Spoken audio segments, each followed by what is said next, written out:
Good evening, everyone. Firstly, thanks for taking the time out of your busy day to join us for this webinar, especially with the weather being so nice at the minute. So my name is Ymunodd Davies, and I'm Research and Development Officer for HubKey Cymru, Meat Promotion Wales. And I'm delighted to bring you tonight's webinar, which is titled Optimised Management for Upland Pasture. So this is the fifth in a series of webinars which explores different aspects of our research and development portfolio, also our red meat development programme. So tonight joining me is Non Williams, or rather Dr Non Williams. Non will be discussing her PhD, and also congratulations Non on passing your Viva last Tuesday. It's excellent news.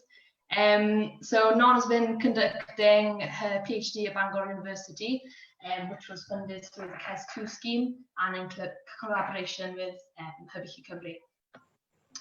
So there'll be a shortish question and answer session after Non's presentation. Presentation will be about 15 to 20 minutes in length, and just drop your comments below or message us with any questions you have. Yeah, over to you, Non. Diolch.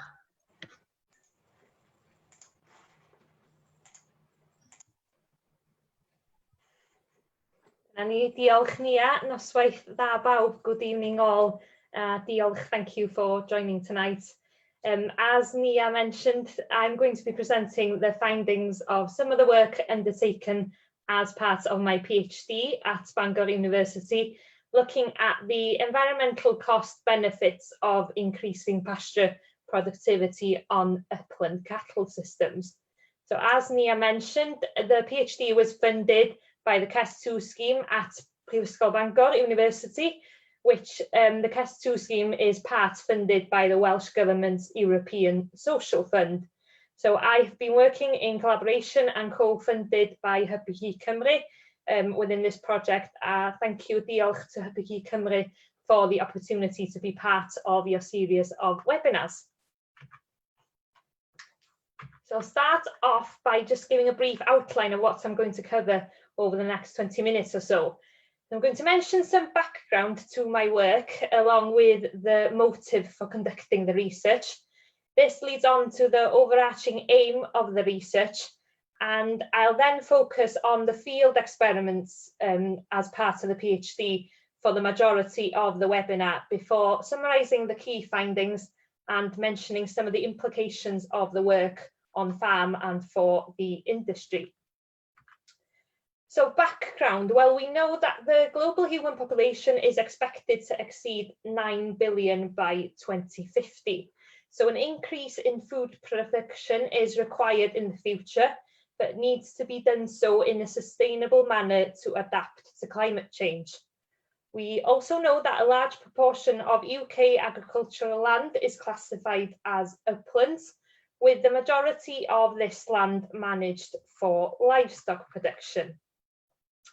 The red meat sector, as we hear, is under considerable pressure, both from an economic and environmental perspective, with the economic viability of cattle in the uplands under challenge, mainly due to market returns not always increasing in line with costs, and also change in subsidies. The projected impact of climate change is likely to become increasingly severe, and agriculture and livestock production has its part to play in this. So where does grazed pastures fit in this picture? Well, we know that sheep and cattle as co-graziers can provide win-wins for the farm and conservation, and this is due to their grazing habits. So different grazing habits between sheep and cattle can be beneficial, for example, for different biodiversity and species. We are also aware that grazing systems can sequester carbon in grasslands as well as soils. However, on the other hand, we also know that livestock production is responsible for a significant proportion of global greenhouse gas emissions, so 14.5%. And this equates to around 10% here in Wales, just to give you an idea. With the Welsh Government's ambitious targets of a 95% reduction in greenhouse gases produced by 2050, relative to those produced in 1990, every sector are having to adapt to reduce their greenhouse gas production. Now, as part of my PhD, I concentrated on nitrous oxide emissions, as nitrous oxide is a powerful gas, has a global warming potential of up to 298 times that of carbon dioxide. It is also a long-lived gas, what we would call a long-lived gas, so it remains in the atmosphere for over 100 years. So despite methane making up the largest proportion of a beef or sheep's carbon footprint, research has suggested that methane breaks down in the atmosphere within a decade or so. So for example, the methane emitted today by a cow would remain in the atmosphere for 10 years or so, while nitrous oxide emissions would remain in the atmosphere for over 100 years. So from a farmer's perspective, well, we know that grass is the cheapest form of readily available feed. However, it is often undervalued as a resource. We also know that improving pasture productivity and utilisation can provide a number of different benefits, such as reducing the supplementary feed requirements, increasing the length of the grazing season, which leads on to decreasing greenhouse gas emissions. And these are just some examples of ways that can be effective in reducing greenhouse gas emissions from pasture-fed lamb and beef. So first of all, making more efficient application of fertiliser to reduce leaching. So excess fertiliser applied onto land and grazing at the incorrect time can increase nitrogen leaching and nitrous oxide emissions and so forth. Another method that may be effective in reducing greenhouse gases would be to incorporate nitrogen fixing legumes and adopt clover into the sward. And thirdly, to vary the type of grazing system implemented. So rotational grazing may lead to evenly spread nutrients across the field, which may be more beneficial for certain systems and reduce the greenhouse gas emissions. So this was the overall aim of my PhD, to determine the effect of alternative pasture and grazing management options in upland cattle systems on production efficiencies and their respective environmental trade-offs. So a better understanding of the management options as well as the environmental impacts required to identify opportunities to increase production efficiencies on farm, which should also improve farm profitability as well as reduce greenhouse gas emissions. So my research concentrated on upland cattle systems, as the majority of existing research is based on sheep only or mixed grazing systems. Despite this, the aim of the project, I believe, is relevant to all pasture-based livestock systems. So moving on to the project structure, and the project was divided to 3 main studies. The first, improving pasture productivity. The second, looking at implementing the improvement methods in grazed systems. And the third, upscaling the results of 1 and 2 to look at potential production. So for the purpose of this webinar, I'm going to concentrate on 1 and 2, which were the field experiments.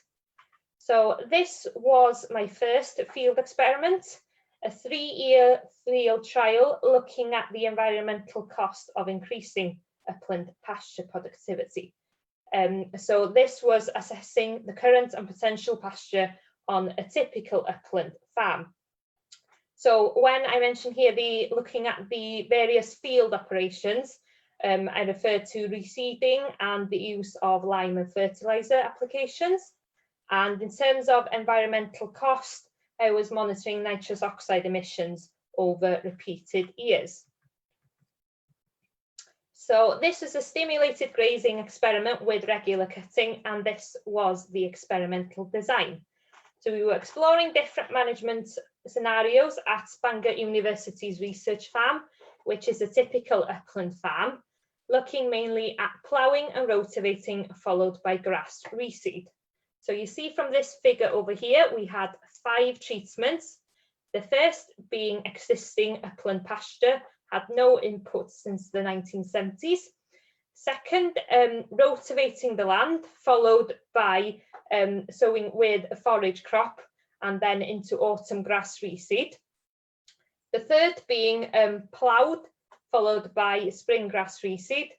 The fourth, rotivated into spring grass reseed. And the fifth, targeted lime and fertiliser to existing pasture.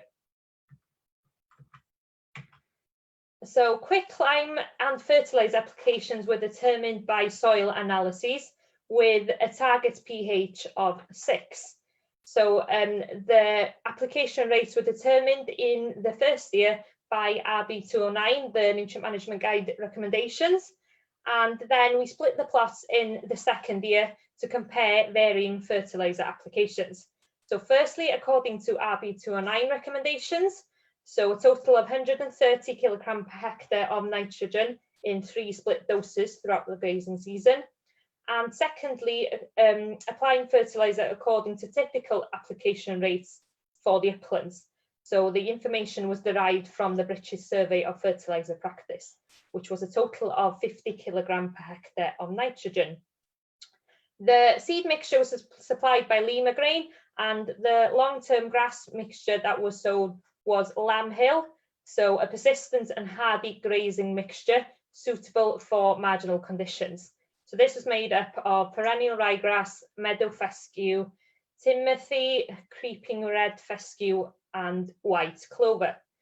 We were also sowed one of the plots or one of the treatments with a rape kale hybrid in the spring prior to the autumn grass reseed, and the data collected included greenhouse gas emissions to monitor nitrous oxide, but also to look at carbon loss by means of carbon dioxide emissions after ploughing and rotivating.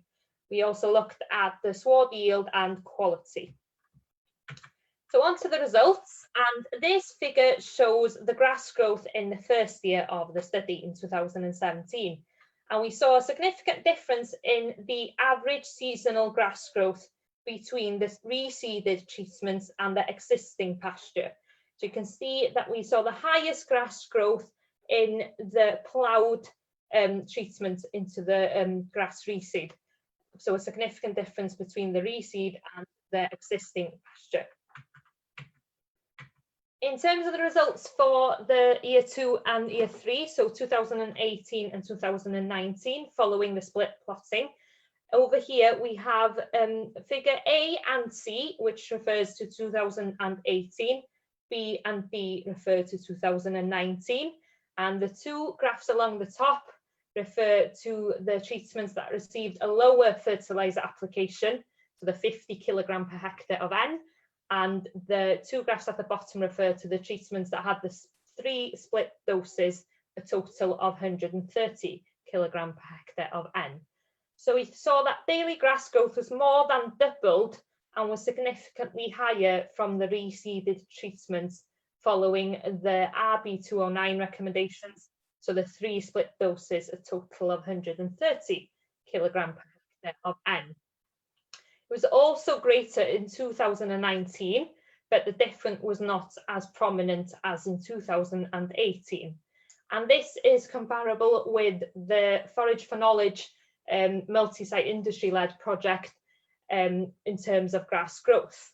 What's also interesting here is that the forage crop increased grass production in following years. So in 2018 and specifically in 2019, with the highest grass growth from this treatment.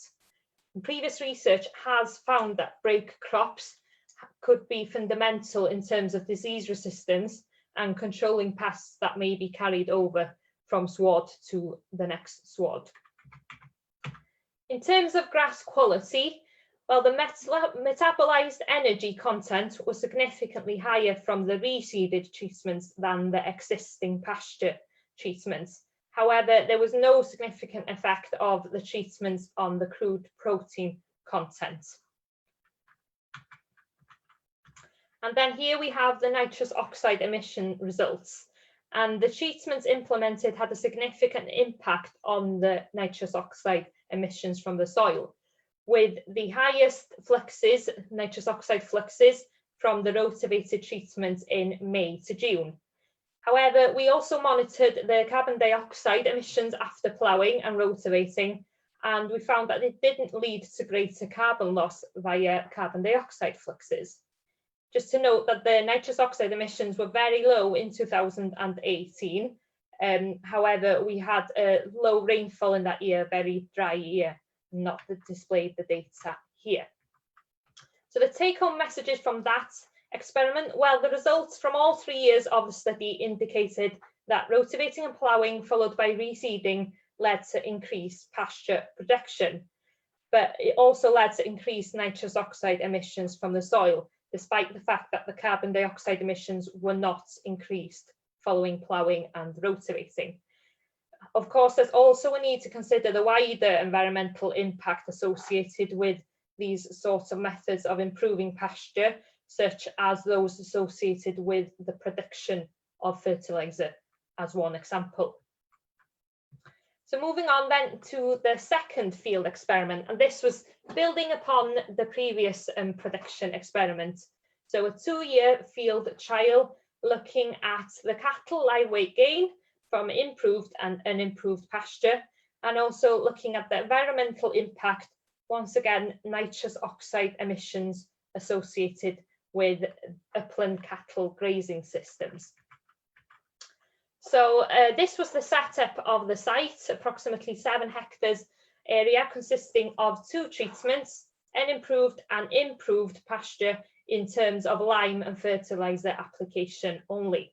So the red points here on figure 5 denote the enclosures where greenhouse gas emissions were monitored. So this was a typical upland site managed as grazing land in the past, and the site was part of a previous project at Bangor University, DEFRA's Sustainable Intensification Project. And as part of this work, 2 divisions had received optimised lime, phosphorus and potassium inputs, and 1 division was slot seeded with a high sugar grass variety.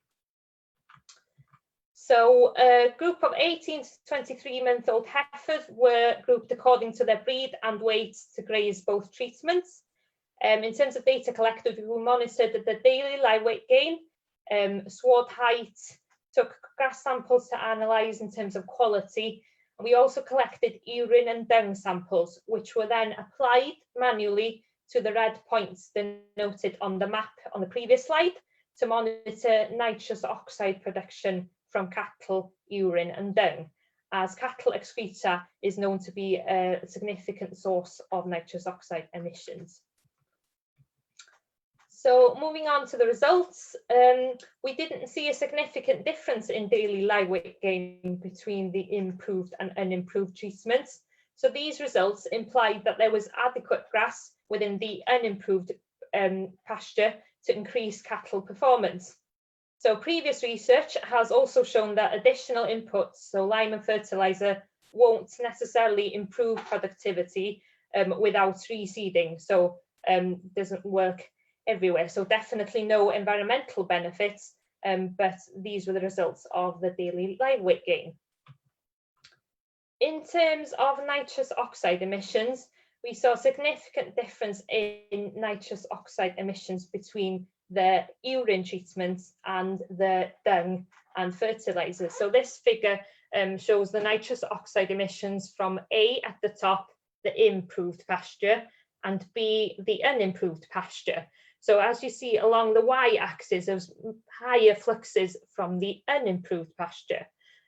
So we saw high nitrous oxide fluxes from the urine of the cattle grazing the unimproved pasture. So as I previously mentioned a couple of slides ago, the division of the improved land was sown with a high sugar grass variety as part of the previous project. So some previous studies have found that high sugar grasses may reduce nitrogen excretion in urine and dung, and this can result in less nitrous oxide emissions from the improved grazing treatments. So this may explain the reasoning behind higher emissions from the cattle grazing the unimproved grazing treatments. So the take-home messages from this experiment, well, cattle performance was comparable from both grazing treatments. So this study showed that cattle production and good weight gain is achievable from an improved pasture. The urine application produced greater nitrous oxide emissions than fertiliser and dung application, specifically on an improved pasture. So a greater environmental cost associated with this treatment. So moving on to the key messages and implications on farm. So we found that improved grass production did result from reseeding, but we also saw increased nitrous oxide emissions.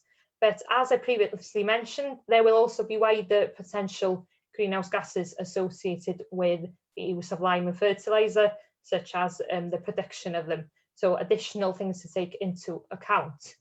The unimproved pasture can lead to productivity gains if appropriately managed. So pasture should be improved if required to do so, but will only be valuable if it delivers productivity benefits to weigh out the economic and environmental costs. So the research conducted as part of my PhD was based on the uplands, but I believe that the findings are relevant to all pasture-based livestock systems. The methods described here are only some of those efficiency measures that could be implemented within livestock systems. Others include improving animal health, the use of genetics and diet and so forth. So there definitely are opportunities for win-wins to improve production efficiency. This could mean intensifying production in a sustainable manner in some areas in order to release land elsewhere for other uses. So not necessarily intensifying production everywhere, but doing so in order to free up land elsewhere for other uses, or alternatively to multiple land use, such as agroforestry systems.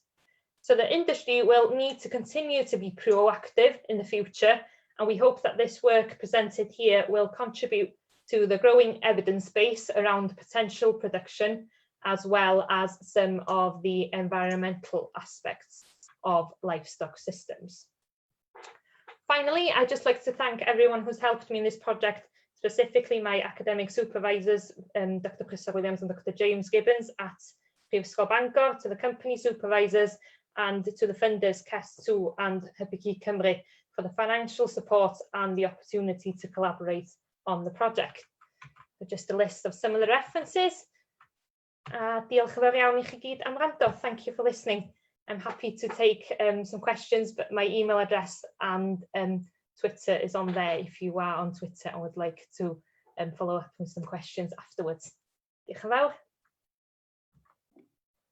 Diolch yn fawr I ti, Non. Yeah, thank you for an excellent presentation.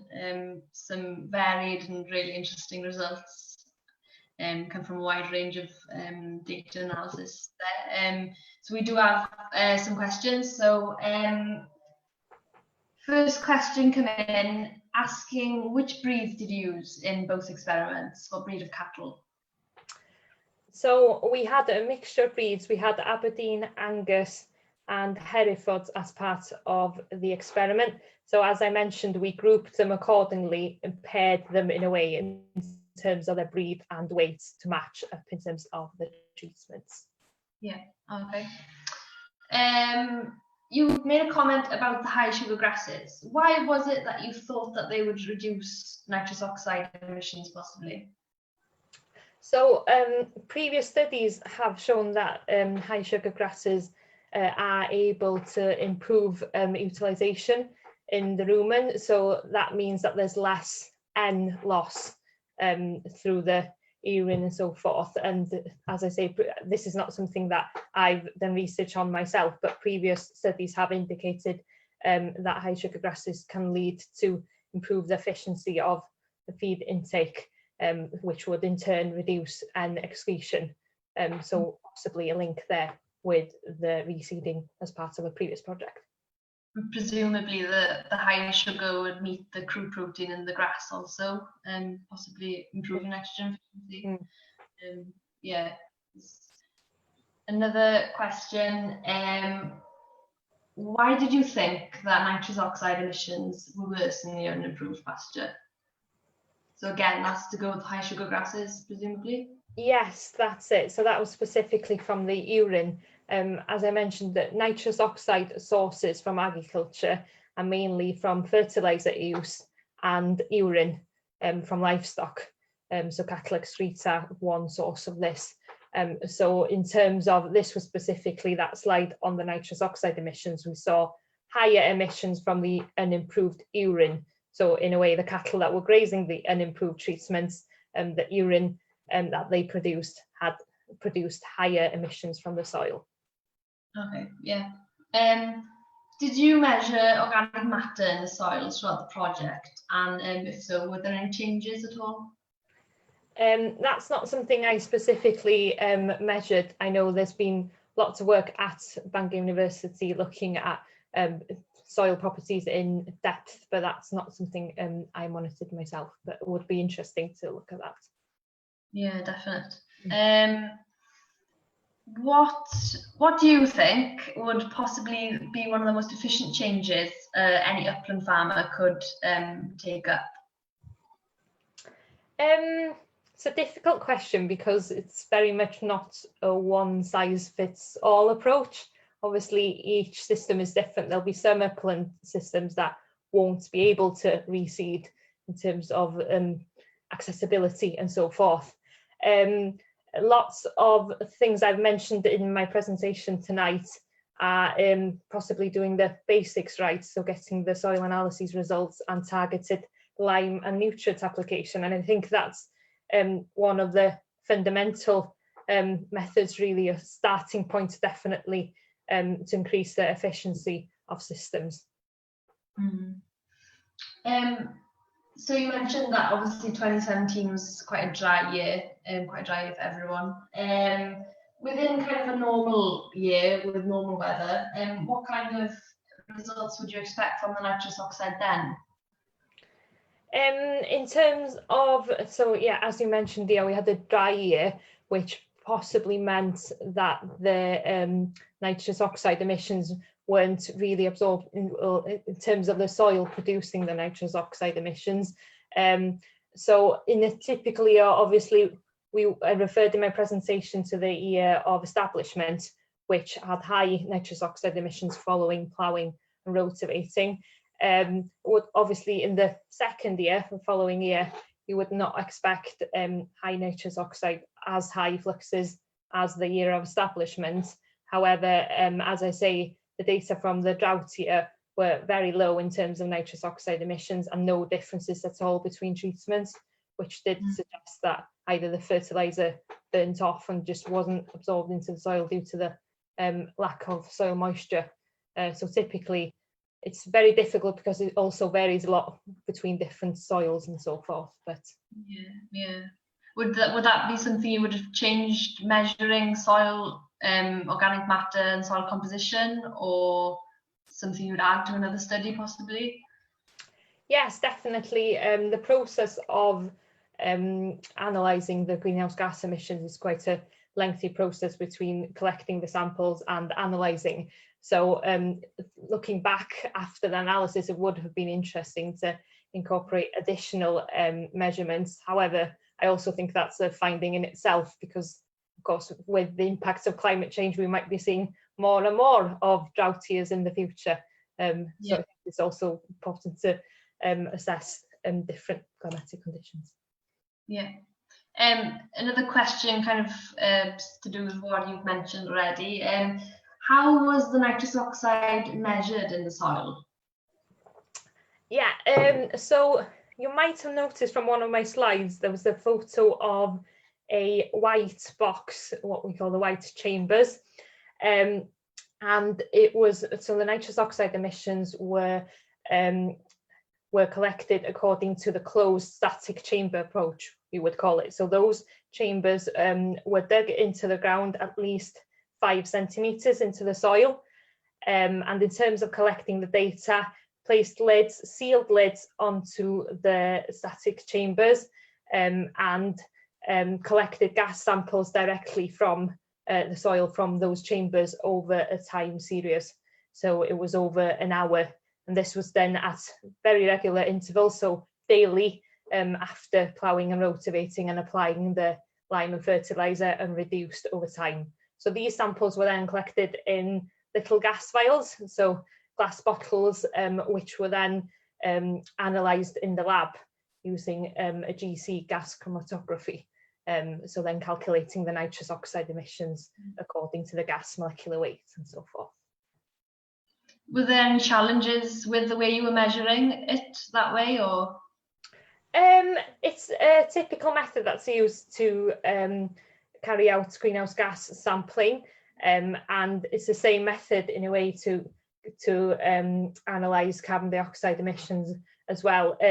One of the challenges is the intensity of sampling. So as I mentioned, during the week of cultivating and ploughing and reseeding and so forth, daily sampling, there's quite a lot of lab work to do beforehand and afterwards, and checking across the 7-hectare upland steep field around within a half an hour to make sure that we get all the measurements done. So yeah, it did have its difficulties, but got there. Yeah, and you must have had a large data load, a lot of data from all that as well. Yeah, yeah, there's quite a lot of data to get through. So your final question, why did you think that there was no significant change, no significant difference in the crude protein in the first experiment from the grass quality? Yeah, that's an interesting one. So we saw a significant difference in the ME content. I think going back to my figure, the crude protein content was slightly higher from the reseeded treatment, but there was no significance in the difference. That could be due to the fact that the existing pasture was growing really well in the year of, not the drought year, the year of establishment of the other swards, and as well looking at the targeted lime and fertiliser application. So that could have affected sward quality as well. But yeah, that is also an interesting one in terms of the significant difference, and it's also relevant to the second field experiment as well. Yeah, okay, that's great. So there's no other questions at the minute, but if anyone does have any questions, feel free to again follow up with Non or email or message Bici Cymru. Thanks for everyone that's tuned in tonight. This webinar will be recorded, so you can go back and watch it any time. And yeah, diolch yn fawr, Non. Thank you very much for your time tonight. Diolch, Nia. Nos da.